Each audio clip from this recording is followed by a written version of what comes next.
Okay, so enough of Boolean expressions. Let's go ahead and comment that out. And let's go to the next topic, which is best practice for the curly braces. Curly braces on the same line or on the next. Whenever you speak to people about their preference, whether or not the curly braces, either for a function of some other construct, should be on the same line as some wording or keywording, or should it be on the next line, sometimes you get into a pretty big religious war whether or not you should have it one way or the other. Well, that religious war doesn't have to be in JavaScript, because in JavaScript there's actually an established best practice, and that best practice is not just a matter of style, it's a matter of syntax and how JavaScript engine works. So let me demonstrate that for you real quick. Let me uncomment this.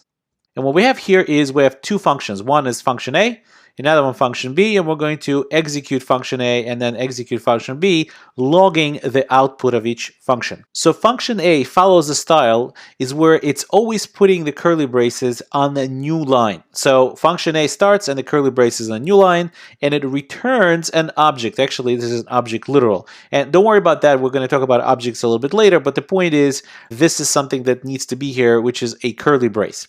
So it's returning the object literal, and it's also putting the curly brace on a new line. Function B does exactly the same thing, except it follows the style that puts the opening curly brace on the same line as the function declaration and on the same line as the return statement. Now let's go ahead and execute function A and then execute function B and see what it gives us. Let's go ahead and save that. Did you expect that to happen? The first value from function A is undefined. Now, why is that undefined? Well, this actually brings up another interesting issue that is going on in JavaScript.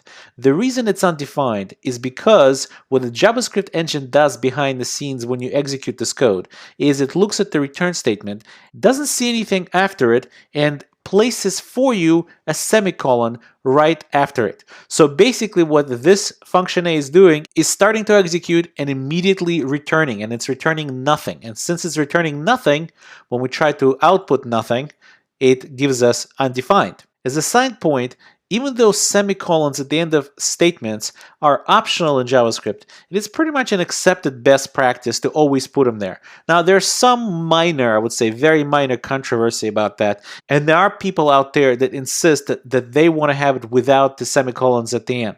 However, by and large, people put semicolons and are very strict about it, so you should probably follow the best practice of the majority. So now you understand why in this case it returned undefined, and in this case it's actually returning the object with the name value pair, name being the name property and value being Yaakov. Okay, so let's go ahead and comment this out and go to our last topic for this lecture, which is the for loop. What language can there be without a for loop? Let's go ahead and comment that out. And here's a for loop. Well, this for loop is doing something very simple. It's defining a sum variable to be 0 to begin with, and then it's looping from 0 to 9 and summing up everything in between.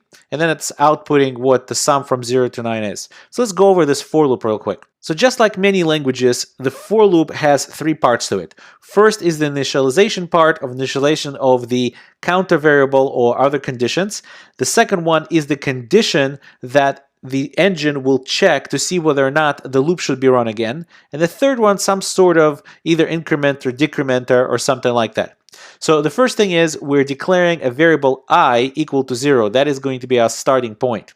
By the way, if this variable I has been declared in this scope already once, declaring it again with a var would be a syntax error. So if I have a for loop a little bit above it that also has var I equals 0, this for loop would just start with I equals 0.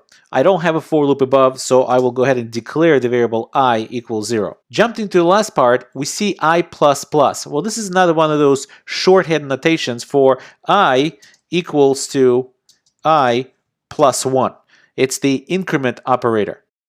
In order to make this a little bit shorter to type, I++ will do. There's a very similar operator, by the way, that is I minus minus that subtracts 1 from whatever variable it's applied to.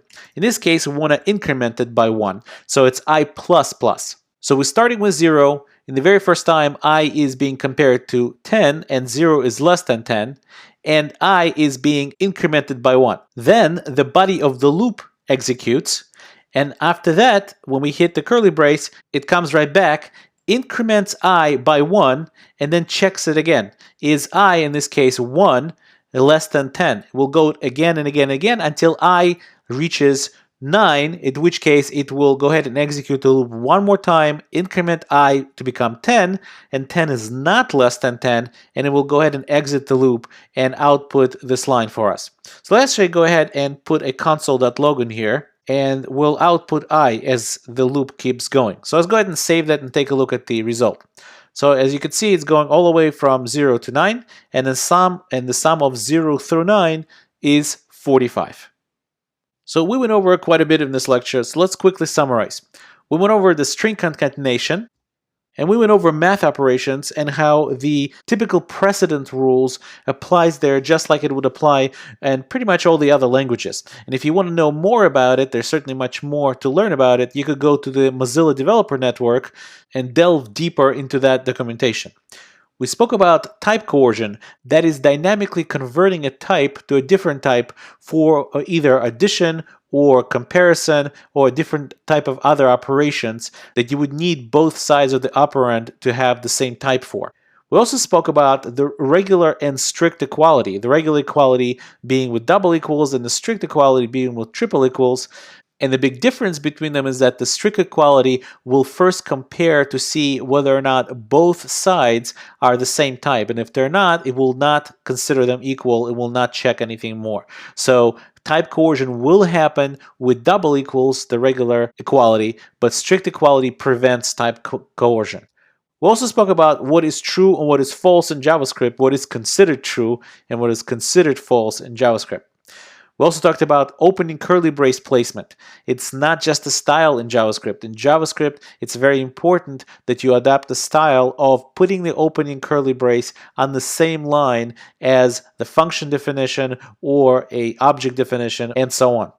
Now, as a general good practice, always place semicolons at the end of every statement.